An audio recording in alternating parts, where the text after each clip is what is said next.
Do you mind if I talk for a while about something I love?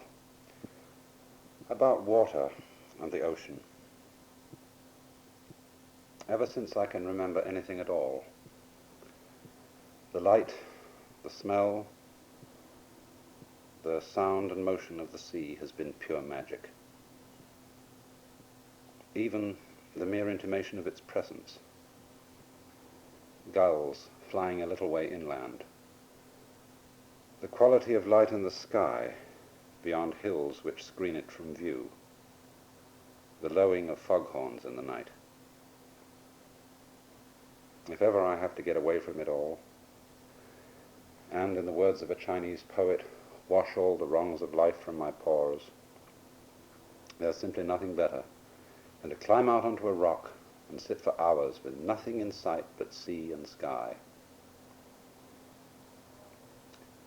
Although the rhythm of the waves beats a kind of time, it's not clock or calendar time. It has no urgency.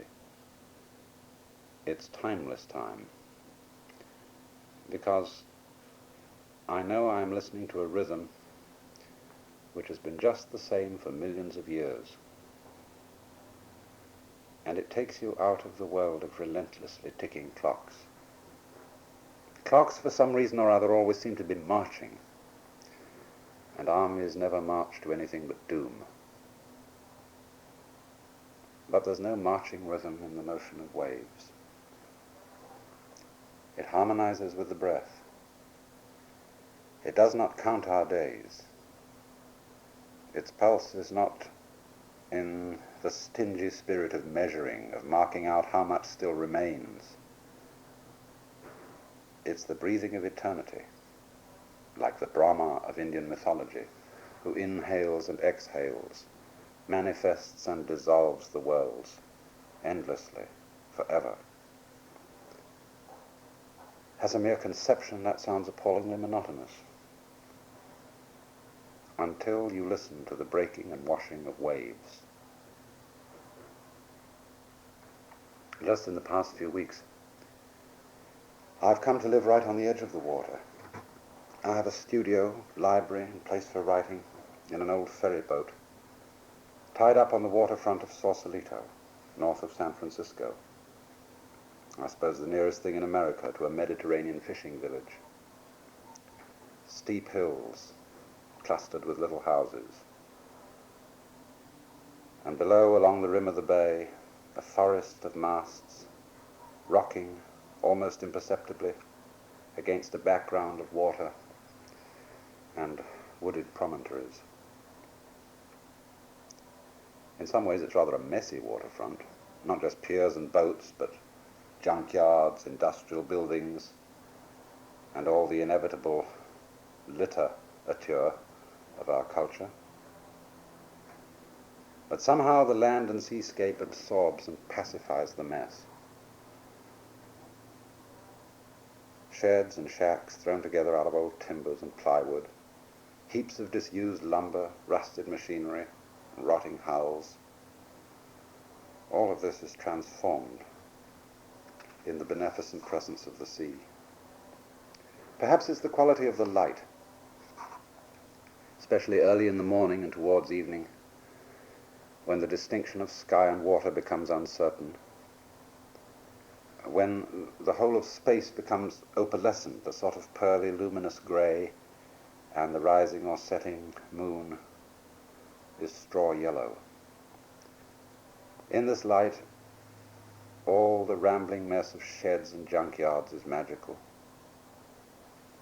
Blessed with the white cries of gulls, and with the patterns of masts and ropes and boats at anchor, which put me in mind of landfalls a long way away,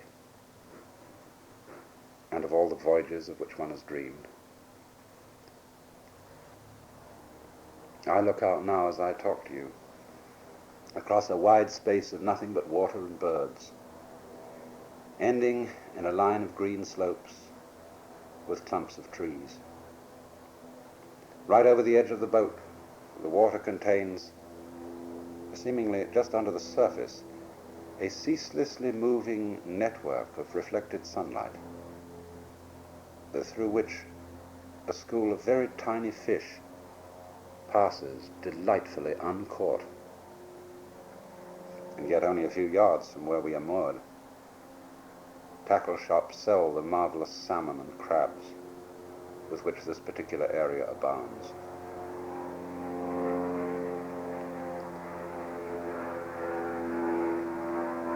This is the paradox of the ocean. Sand, flying spray, pebbles and shells, driftwood, sparkling water, space incredibly luminous, with cloud banks along horizons, underlying skies into which one's imagination can reach forever. But under the surface of both sky and water, there's the grim business of preying. Men and birds against fish, fish against fish. The tortuous process of life continuing by the painful transformation of one form into another. To creatures who don't anticipate and reflect imaginatively upon this holocaust of eating and being eaten, it's perhaps not so terrible. But poor man, skillful beyond all other animals by being able to think in time and knowing the future, he dies before he's dead, he shrinks from the shark's teeth before they bite him. He dreads the alien germ long, long before its banquet begins. Here is a gull that has picked a crab from a tide pool, sprawled now upon the sand. The crab shrinks from the walls of its shell, resounding to the tap, tap, tap of the gull's beak. Who's that knocking at my door? I suppose the shell of the crab, the clam or the mussel, is the boundary of its universe. To put ourselves in their position, we should have to imagine a knocking sound, louder and louder, that doesn't come from anywhere in particular, from the door or the walls or the ceiling or the floor. Think of a knocking that comes from everywhere, that beats against the boundaries of space and consciousness, that comes as the intrusion of an utterly unknown dimension into our own familiar world. Let me in. Let me in. I love you so much I could eat you. I love you to the very core, especially the soft, juicy parts, the vitals most tender and alive. Surrender to this agony, and you will be transformed into me. Dying to yourself, you will become alive as me. We shall all be changed in a moment, in the twinkling of an eye, on the morning when the last trumpet sounds. For behold, I am he that stands at the door and knocks. There's no way of getting around it, is there? The gull isn't rapacious or greedy. It's just that his being alive at all is the same thing as eating crabs. Seabirds are transformations of fish. Men are transformations of wheat, chickens, and steers. And the love for the food is the agony of the food. To object to this inseparability of pleasure and pain, life and death, is simply to object to existence. But of course, we cannot help objecting when the time comes. Objecting to pain is pain. So far as we know, the gull and the fish don't philosophize. They enjoy life when they're eating it and hate it when being eaten. They don't reflect upon the process as a whole and say how rough it is that we have to work so hard for a living, or it's just hell having to watch out all the time for those gulls. I'm sure that in their world, this is something that just goes along with life, like having eyes or feet. But man, with his astonishing ability to stand aside from himself and think about himself, in short, to comment on life, man has done something which confuses his own existence down to its roots. For the more sensitive he is, the more man finds the very act of living in conflict with his moral conscience. Upon reflection, a universe so arranged that there is no way of living except by destroying other lives seems to be a hideous mistake. Not a divine, but a devilish creation. Of course, there's the myth that once upon a time things were quite otherwise, that there was no death, that the lion lay down with the lamb, but that since then there has been a fall, a vast error which has corrupted the whole of nature. All that must have been eons ago, perhaps in some other galaxy where the conditions of life were quite different.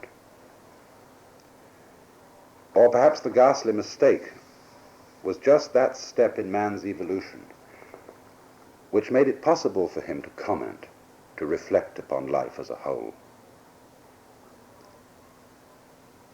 In being able to stand aside from life and think about it, he put himself outside it and found it alien. Perhaps thinking about the world and objecting to its whole principle are simply two aspects of the same mechanism. The very words suggest, don't they?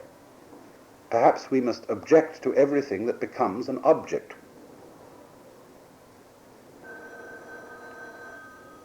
But aren't there also times when we speak of something that we know as a subject?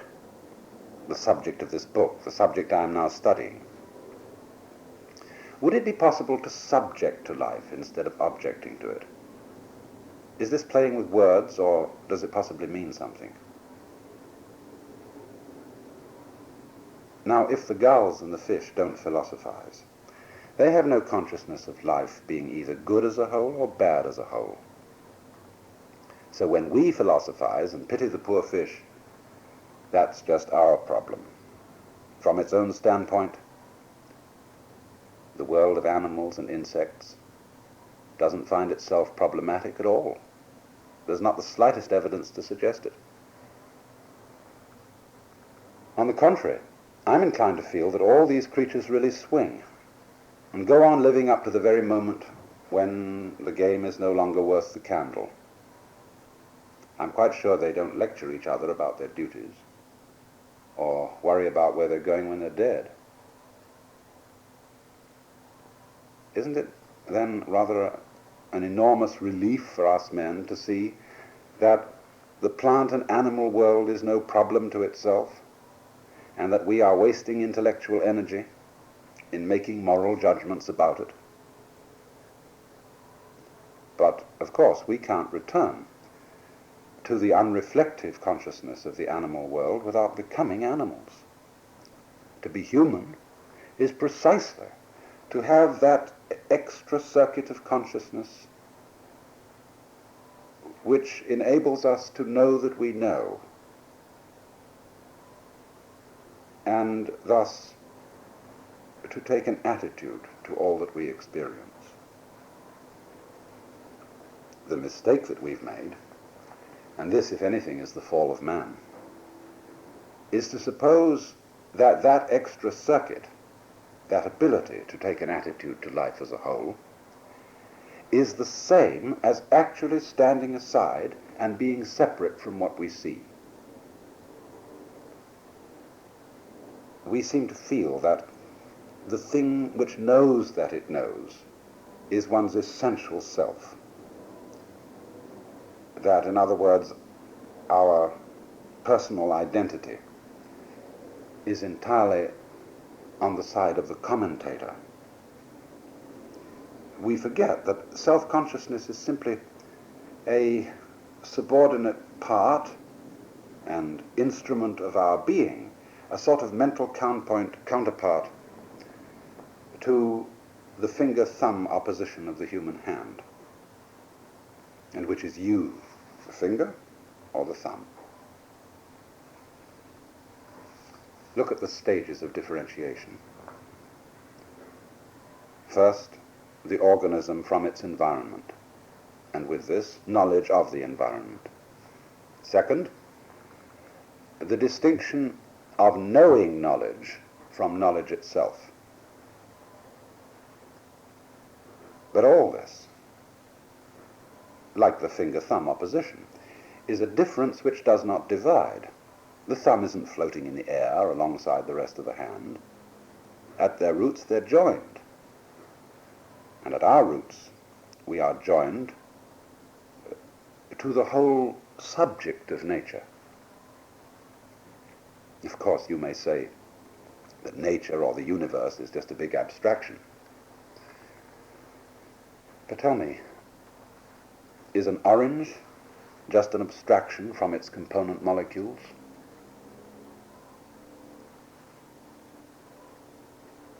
I think our difficulty is that our consciousness is too superficial, as if all our sensation were in the tips of the fingers and not in the palm. Our comments on life are insufficiently balanced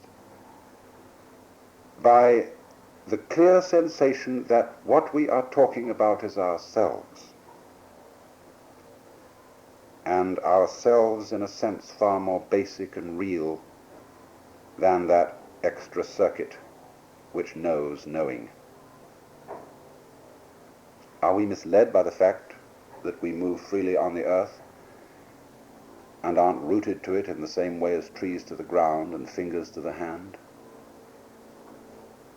Were we as spatially distant from the earth as one atom of an orange from another, I suppose we should be somewhere out by the moon. Now we know that the atom, molecule, cell, or subordinate organ of any particular organism is what it is by virtue of its place and its membership in the pattern of the whole. Blood in a test tube is rapidly ceasing to be the same thing as blood in veins.